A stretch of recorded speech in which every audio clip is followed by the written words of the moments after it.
Welcome back to the deep end, friends. I hope you're ready, because today we are not just dipping a toe in. Oh, no. We're doing a full-on cannonball into some truly uncharted waters. I'm your host, your guide through the bizarre and the brilliant, and with me, as always, is our resident navigator of the unknown. It is a pleasure to be here. The one who reads the footnotes so you don't have to? And Navigator feels about right today. Because the map we're looking at, it doesn't look like any map you've ever seen in a geography class. You can say that again. Today is a special one. We are cracking open the early sessions, book 4 of the Seth material. A big one. A huge one. Now, for the uninitiated, or for those of you who, just stumbled in here looking for true crime and took a wrong turn at the algorithm, let me set the scene for you. Yeah, you have to. Context is everything with this stuff. It really is. So close your eyes for a second. Imagine it's 1965. We are in Elmira, New York. It's a humid summer night. We're in the living room. The windows are thrown wide open to catch a breeze, so you can hear the tires of cars hissing on the pavement outside. You can almost smell it. You can. Maybe the distant hum of a neighbor's radio playing. It feels incredibly normal. It feels like small-town America. And that contrast, for me, is what makes the Seth material so compelling. How so? It's not happening in some temple in the Himalayas, you know? It's happening amidst cigarette smoke and instant coffee and the smell of hot asphalt.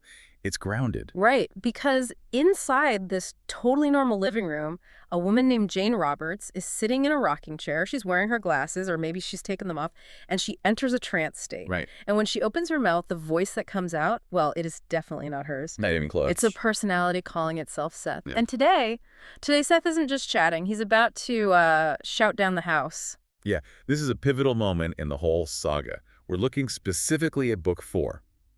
And if the earlier books were the polite introduction, the, hello, I am an energy personality essence phase. Right, the handshake. This is where the gloves come off.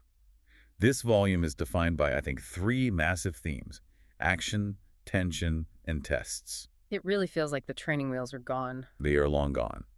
Seth is done just explaining philosophy. He wants to demonstrate it. He wants to show them. He wants to prove he's real. He wants to challenge how Jane and her husband live their lives. And frankly, he wants to shake them out of their stupor. He is demanding engagement. And that is our mission today. We are going to explore the core of this book, how consciousness creates reality, how to use tension creatively, which, spoiler alert, is going to completely change how you view your anxiety. Oh, absolutely. And we are going to witness the very first, scientific tests of Seth's clairvoyance. Plus, we have a sunken treasure mystery Don't forget the treasure. involving Seneca Lake that feels like it was ripped straight out of an episode of The X-Files. Oh, I live for this spooky treasure hunt stuff. But before we get lost at the bottom of a lake, we have a little bit of housekeeping to take care of. Always. First, a mandatory declaration. This podcast is distributed free of charge on all major platforms for educational purposes. We are here to learn, to question, and, maybe get a little spooked, but we are not charging admission. And we had to give credit where it is absolutely due. We are diving into the early sessions, book 4, which is published by the New Awareness Network. A great publisher. The authors are, of course, Jane Roberts and her husband, Ruburt, who, he diligently transcribed every single word we're about to discuss. Every single one. It's an amazing record. So if you find yourself intrigued by what we talk about today, and I suspect you will, we highly, highly encourage you to go to the source. Absolutely. Visit sethcenter.com/the early sessions. That's sethcenter.com/the early sessions. Buy the books, read the raw data. Please do. We're giving you the highlights, but the full experience it's something else entirely. It's dense, it's funny, it's sometimes infuriating, and it's transformative. Okay, let's get into it. Section 1 of our outline, The Voice and the Psychologist. This covers sessions 169 and 170. Right. This is where the rubber really meets the road.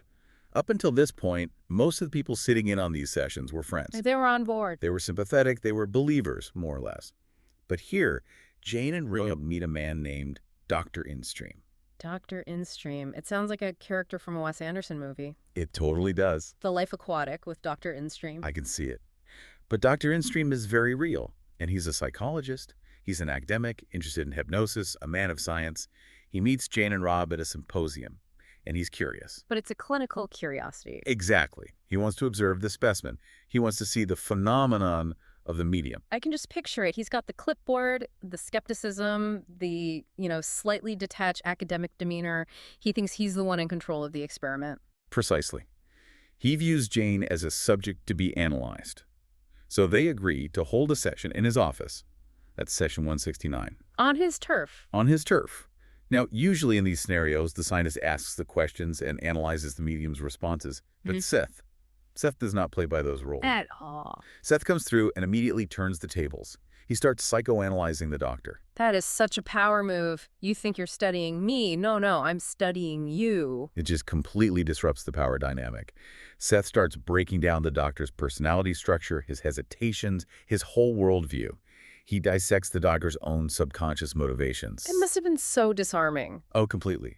The doctor expected a parlor trick, and he got a full-on therapy session from a disembodied entity. But the real fireworks, the moment that is just legendary in the Seth lore that happens a few days later in session 170. This is the voice display. The famous one. Yes. So Jane and Rob are recording a tape for Dr. N's stream. The doctor isn't actually in the room this time. They're going to mail him the reel. They're at a friend's house, Bill and Peggy Gallagher's place. It's a quiet evening. Jane goes into trance.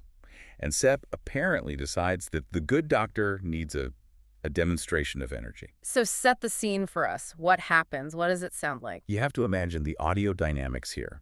Jane is a petite woman. Her normal speaking voice is, average volume. Seth begins to speak, and the volume just keeps climbing. And climbing. And climbing. And it's not just loud, it's massive. Robert Butts notes in the transcript that their ears were actually ringing. The furniture was practically vibrating. Now, let me play devil's advocate for a second. Go for it. Was he just screaming? Was this just hysteria? Because sometimes when you see people go into trance states in movies, it looks like a breakdown. That's the crucial distinction. It wasn't screaming in anger, and it wasn't a loss of control. It was controlled power. A projection. It was a projection. Seth was trying to prove a point to the psychologist. The doctor likely viewed this whole thing as a subconscious phenomenon, a whisper from the back of Jane's mind, a little fragment of her psyche acting out. Right. And Seth wanted to demonstrate that the energy behind this personality was distinct, powerful, and not at all limited by Jane's normal physical constraints. He was basically saying, does a subconscious whisper sound like this? He is absolutely flexing. Yeah. He is. And he tells the doctor, unequivocally through the tape recorder, I am not gullible or stupid, and neither are Jane and Rob. I love that he defends them. It's like the big brother standing up to the bully on the playground. It is. It shows a loyalty there. It says, we are a team, and you are not going to dismiss us as fools. It also establishes that Seth is completely aware of the skepticism. He isn't oblivious. He knows exactly what the doctor is thinking, and he addresses it head-on with a sonic boom. But amidst all the shouting and the ringing ears, Seth drops a philosophical bomb that it completely changes how I look at my day-to-day life. He talks about the waking trance. This is, in my opinion, one of the top 5 insights in the entire Seth material. I mean it. It challenges the very definition of sanity. Okay. Seth tells the doctor, and I'm quoting here, your ordinary consciousness is as much a trance state as any trance state induced through hypnotism. Okay, let's pause here and really unpack this because I feel pretty awake right now. I'm drinking my coffee. I see the microphone. I'm checking my emails. I am definitely not in a trance. Or am I? Seth would say you are deep, deep in it. Wow. Think about how hypnosis works. When a hypnotist puts you in a trance, what do? They tell you to focus on one thing, right? The watch, the candle, their voice. Yeah, you focus in. And crucially, they tell you to ignore everything else. You do not see the audience. Right. You do not hear the traffic. A trance is defined by exclusion.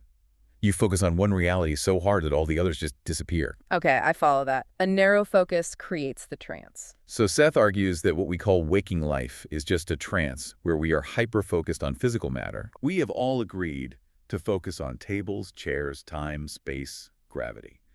We focus on them so intensely that we hallucinate that they are the only reality. So they're blocking out everything else. We're blocking out the broader dimensions of existence, the non-physical, the telepathic, the inner self, just like a hypnotized subject blocks out the room around them. So we are all just walking around hypnotized by the physical world. Yes, we're obsessed with it. And because we all agree on the hallucination, we all agree the table is solid. We all agree that time moves forward. We call it sanity. Right. Objective reality. But Seth says it's just a specific focus. We are focused in physical reality to the exclusion of everything else. That is chilling. It's like the Matrix before the Matrix was even a thing. It really is. Yeah. It implies that there are other realities right here, right now, in this room, but we have suggested to ourselves that we cannot see them. It's like wearing VR goggles. You get so into the game, the graphics are so good, the sound is so immersive that you forget you're wearing the headset. Perfect analogy. You completely forget you're actually sitting in your living room. That is the perfect analogy. Yeah. And Seth is the guy tapping you on the shoulder, or in this case, shouting in your ear and saying, hey, take the goggles off for a second. Look around. There is so much more to the room than the game you are playing. And his goal with the shouting, with the analysis of the doctor, is to try and snap them out of that trance. Exactly. He wants to show that the human personality is flexible. We aren't locked into this one channel. We can change the channel. But to do that, we have to realize we're holding the remote in the first place. It just makes you wonder what we are missing. I mean, if I'm in a trance of host of a podcast, what am I not seeing? You're likely missing the electromagnetic reality of your own thoughts, the telepathic communications from your neighbors, the microscopic consciousness of the table in front of you. Wow. Seth says we miss about 99% of reality because we are so fixated on that physical 1%. Well, that's a humbling thought. But it segues perfectly into how we create within this channel. If we are in this physical game, how do we play it better? And this brings us to section 2, the philosophy of tension and action. This comes largely from session 153. Yeah. And this is a game changer for anyone who deals with stress, which, let's be honest, Is everyone listening to this. Seriously. When I hear the word tension, I have a visceral reaction. I think bad. I think I need a massage. I think I need to meditate this away. I think of a tension headache. That is the standard human response, right? We seek zero tension. We want to be a flat line. We want to be chill. But Seth completely flips the script here. He argues that tension is actually the engine of existence. He says, and this is a quote, "Without tension, there would be no existence." That's a bold claim. No existence. Think about it in terms of physics. Think about a guitar string. Okay. If that string has zero tension, it's just floppy. It makes no sound. It has no utility. You cannot make music without tension. Or think about a bow and arrow.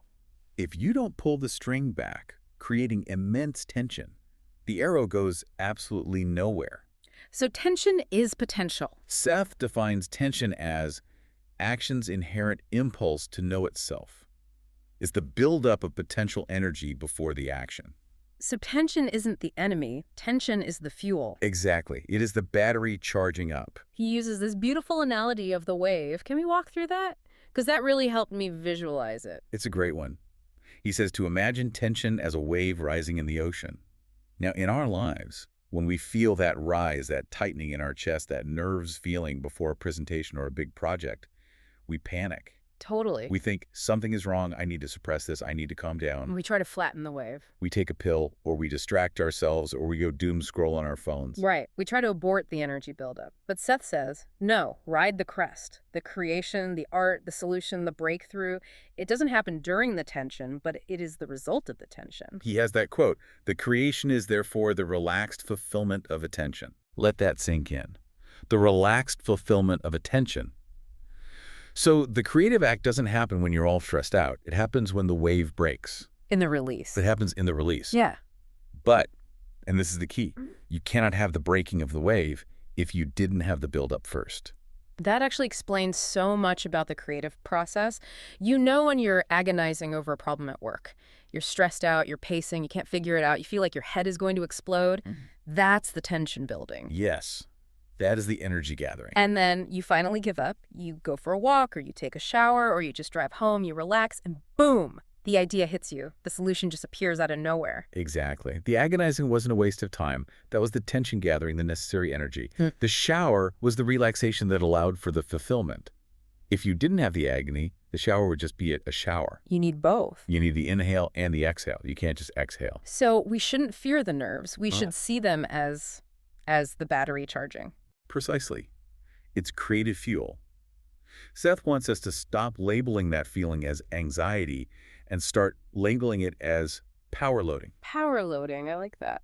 When you feel that tension, just tell yourself, okay, I am gathering energy for a breakthrough.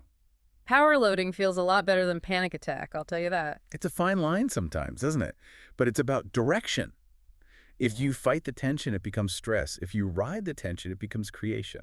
And this leads to his point about creative distortion. This is another concept that sounds negative but is actually positive. Totally. Usually if I say, you distorted my words, I'm angry. I want clarity. I want, exactness. Right, we value objective truth. But Seth says distortion is the basis of all creativity and all individuality. He says no thought is ever received exactly as it is sent. Which, on the surface, sounds like a failure of communication. But Seth says, imagine if it wasn't. Imagine if I told you a story and you received it exactly 100% with no changes. You didn't visualize it differently. You didn't add your own emotions to it. I'd just be a tape recorder. You would just be a clone of me, a Xerox machine. That sounds incredibly boring. It's worse than boring. It's static. It's the end of growth. But you don't do that. You take my story and you filter it through your memories, your associations, your mood. You change it. You distort it. And that new version it's mine. The new version is new reality. That distortion is you adding your unique creative stamp to the universe. If we all receive thoughts perfectly, the universe would be finished. Wow. Distortion is the mechanism of growth.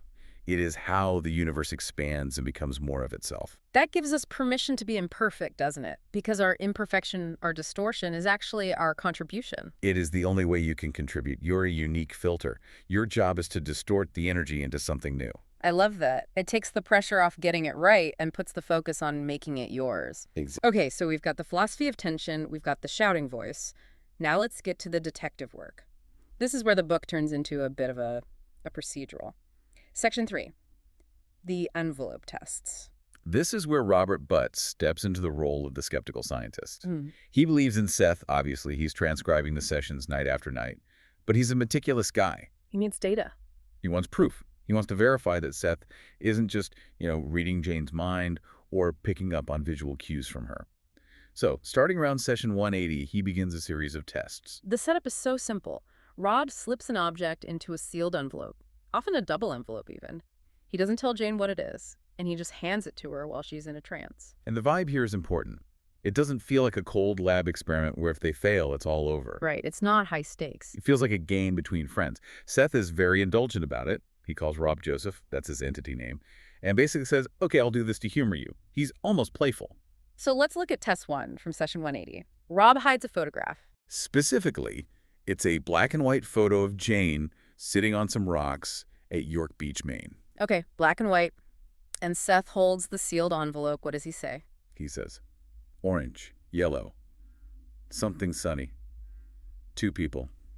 JB. JB being Jane Butts. Correct. Now, a skeptic might say, aha, he failed. He said orange and yellow, but the photo is black and white. But Rob doesn't see it that way at all. No. Rob notes in the transcript that even though the photo itself is black and white, the day it was taken was incredibly bright and sunny. The rocks were warm. The sun was blazing. So Seth has picked up on the feeling. He picked up on the concept of the day, the sunniness, the feeling of the heat, rather than just the physical ink on the paper. That's such a crucial distinction. It tells us something about how clairvoyance might work in this model. He's not x-raying the envelope with, physical eyes. Not at all. He's reading the energy attached to the moment the paper represents. Precisely. He's bypassing the physical object and accessing the memory or the event itself. He's tuning into the feeling. He sensed yellow and orange, because those are the colors of the sensation of that day. Then there was test 2 in session 191, the money order. This one is funny. Rob hides a returned money order for 25 cents. It's just a little scrap of paper. Right. And Seth describes it as a rectangular shape. Numbers, not a letter. He gets the geometry and the nature of it right. He nails the form, not a letter. That's very specific. He does. But the real insight here, and this is what I love about Seth, is his attitude about the whole thing. He keeps saying he doesn't need to prove anything to himself. He knows he's real. He doesn't need a certificate from Rob. So why do the tests at all then? He says he does this to build Jane's confidence. Wait, why does Jane need the confidence? She's the one doing the talking. Because Jane, in her waking state, is a huge skeptic. She is constantly worrying that she is making it all up. She worries it's just her subconscious playing tricks on her. She worries she's going crazy. If Seth can prove to Jane via Rob's tests that accurate information is coming through that Jane could not possibly know, She relaxes? she relaxes. It's therapy for her. It's reassurance. And when she relaxes, The channel opens wider, the information flows better. Exactly. It goes right back to that idea of tension and limitations. Sick makes a profound statement here that I have, no joke, written on a sticky note on my desk. What is it? The human personality has no limitations except those which it accepts. No limitations except those which it accepts. Wow, that is the quote of the episode right there. Think about the implication of that. If Jane accepts the limitation that clairvoyance is impossible, then she blocks the information. Her belief acts as a solid wall. Right. But if the test proved to her that it is possible, she removes the mental block. She stops accepting the limitation. It's empowering, but it's also a little terrifying. It means we are responsible for our own boundaries. If I can't do something, is it because I truly can't, or is it because I've just accepted that I can't? That is the question Seth wants you to ask yourself every single day. Mm-hmm. Are the walls around you real, or did you build them yourself out of your own beliefs? It makes you want to go push on the walls and see if they move. Exactly. Test the envelope. Test reality. Which brings us to a very practical application of creating reality. Our health. Section 4, we have a recurring character in the book, Bill Gallagher. Seth calls him the Jesuit because of his background. Phil's a great character in these sessions. He's a friend, he's a witness, he's a diver, which we'll get to. And he's suffering from a pretty nasty ulcer. And Seth doesn't just say, take some antacids or drink some milk. He calls the illness an impeding action. What does that even mean? Well, we talked about action flowing, right? Seth views life as energy that needs to move. Impulses need to be expressed. If you have an impulse to speak your truth, to change your life, to create a piece of art, to tell someone you love them, and you block it because of fear or social convention or whatever, that energy doesn't just vanish. Physics says energy cannot be created or destroyed. It has to go somewhere. Exactly. So where does it go? It turns inward. It dams up. An impeding action is energy that has been blocked from its natural expression, and that dam manifests as physical illness. So the ulcer isn't the problem. The ulcer is the symptom of the blocked energy. It's the energy eating away at the container because it wasn't allowed to flow out into the world. So to cure the ulcer, Bill doesn't just need medicine. He needs to unblock the flow. He needs to figure out what he isn't saying or what he isn't doing. He has to understand that he is creating his physical reality through suggestion. He has to look at what impulses he's denying. He has to release the dam. And this connects to the electromagnetic reality of thoughts. This is a bit technical, but let's try to break it down. Seth says thoughts aren't just airy-fairy things that exist in our heads and nowhere else. No, he says they have electromagnetic validity. When you think a thought, it is a real thing. It has a structure. It occupies space, just not space we can see with our physical eyes. And emotions are the battery for that thought. Yes. If you think a thought like, I am going to get sick, and you attach a strong emotion to it, like fear or dread or anxiety, you are energizing that structure. You are pumping voltage into it. You are creating a magnet. So if I walk around terrified of getting the flu all winter, I'm basically building a magnet for the flu. In Seth's view, yes. You set up a magnetic field that attracts the very events you fear. It's the law of attraction, but explained with almost like electrical engineering terminology. It's very scientific sounding. It is. You are broadcasting a signal that says, bring me this reality. That makes positive thinking sound less like a greeting card and more like a safety protocol. It is a safety protocol.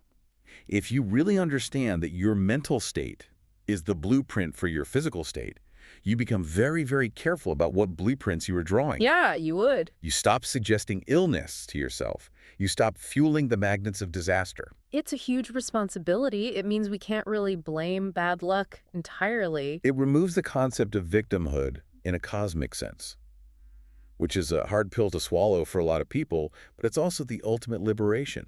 How so? If you built the magnet, you can dismantle it. You have the power. And this extends to sleep, too. Seth talks about dream work in this section. He doesn't see sleep as just downtime. Not at all. He insists that dreams are valid realities. We aren't just hallucinating while our brain, cleans itself. We are solving problems. We are acting out scenarios. He says we work hard in our sleep. I often wake up tired, so I believe that. I feel like I've run a marathon sometimes. Well, you might be building realities in other dimensions. Or you might be working out the psychological blocks that are causing your ulcers. It's all work. Seth says we are as productive in sleep as we are when awake, sometimes more so, because the ego isn't there to get in the way and mess things up. Okay, we've done the philosophy, the science, and the health advice. Now, I want to get to the part that feels like a mystery novel. My favorite part. Section 5, the Seneca Lake Mystery. Session 192. This is one of the most atmospheric sessions in the entire book. I love this part because it just shows Seth's range. Set the scene for us. Okay, so it's an unscheduled session. It's midnight. They've been out dancing or socializing. They come back to the apartment with Bill and Peggy Gallagher. The same Bill with the ulcer. The same Bill. Everyone is tired. They're smoking cigarettes, maybe a little wine involved. It's very loose, very informal. It feels like a late-night college hang session. Exactly. Okay. And the topic turns to Seneca Lake. For those who don't know, Seneca Lake is one of the Finger Lakes in upstate New York. It's incredibly deep, it's cold, and it has a lot of history. And Bill Gallagher is a skin diver. Right. He loves exploring the lake. And he asks Seth, essentially, is there anything cool down there? He asks the ghost for a treasure map. Pretty much. And Seth does not disappoint. He describes a specific location, Yeah. a cove, or maybe a cave near a gas station. It gets incredibly specific. Unbelievably specific. He talks about bronze artifacts, Uh-huh. a dagger, strange blossoms growing underwater. But the detail that really gets me, the detail that makes the hair on my arms stand up, is the timing. The dates. He gives dates. He says the best time to see these things is between October 12th and 15th, or in May. I mean, why those dates? That seems so incredibly arbitrary. October 12th to the 15th? Not the 16th. Because of the silt. Seth explains that the currents and the temperature changes in the lake cause the silt on the bottom to shift at those specific times of year. Whoa. The shifting silt reveals these objects that are usually buried. That is such a specific, verifiable physical detail. It's not, you will find treasure if you just believe. It's, the silt moves in October due to thermal currents. Exactly. It grounds it in geology. It grounds it in physics. It's not airy-fairy at all. And then there's the speculation on what the artifacts actually are. Seth mentions both the 7th century and 17th century. And Bill immediately speculates about Vikings, right? Yeah, Bill jumps straight to Viking. Which isn't totally crazy. There are theories about Vikings making it into the Great Lakes system. Seth mentions bronze. Bill notes that Vikings might fit the 7th century timeline, or perhaps Jesuits, the missionaries, for the 17th. It's this tantalizing, unsolved clue. Just imagine being in that room. It's 1 a.m, smoke is hanging in the air, you're sketching maps on napkins. Seth's voice is quiet but intense, describing the cold current at the bottom of the lake, describing a bronze dagger resting in the mud for centuries. It's a perfect X-Files moment. It totally grounds the material. It shows that Seth isn't just about high-minded metaphysics or how to be a better person. He's interested in the physical world, in history, in the hidden things, right in our own backyard. It brings the mystery of consciousness right down to earth, or, to the bottom of a lake. So did they ever find it? That's the lingering question, isn't it? They made plans. They talked about dives. But whether they found that specific dagger, well, the books leave some mystery. But the information itself was the treasure, in a way. The proof that Seth could see into the mud. It's a treasure hunt. And even if they didn't find the gold, they found the magic. And it brings us right back to the core theme. Action. Don't just sit there and theorize. Go dive in the lake. Go test the envelope. Shout at the psychologist. Do something. So bringing it all together, what is the takeaway from this deep dive? I mean, we've covered a lot of ground. We really have. We've seen the power of the voice, the trance of the mundane. We've seen the creativity of tension using stress as fuel rather than fearing it. Right. We've seen the proof of the envelope tests, breaking the limit of what we think we can know, and the mystery of the lake finding wonder in the physical world around us. It's really all about waking up, isn't it? It is. It's about realizing that the waking trance is a choice. Yeah. You can snap out of it. You can take the VR goggles off. And that leads to our final thought. Seth says our waking life is a trance. We are hypnotized by the physical world, if that's true. What suggestions are you giving yourself right now, in this very moment, that are forming the room around you? Yeah. Are you suggesting boredom? Are you suggesting stress? Limitation? Or could you suggest something else? That's the real question. If you are both the hypnotist and the subject, maybe it's time to change the script. I am unlimited. I am creative. I am healthy. Try those suggestions on for size. See if the room changes. It can't hurt to try, and you might just surprise yourself. If you want to change the script or at least read the original one, we highly, highly encourage you to go to the source. Do not just take our word for it. We are just the Cliff Notes. We are. Read the early sessions. You can find them at sethcenter.com/the early sessions. It is a rabbit hole worth falling down. Absolutely. The detail in the books goes so far beyond what we can cover here. We barely scratched the surface of Book 4. There's so much more about the nature of the soul, time, and consciousness. Thank you for joining us on this trip into the unknown. Remember, the windows are open, the traffic is drifting in, but reality is whatever you decide it is. You create your own reality. See you in the next deep dive.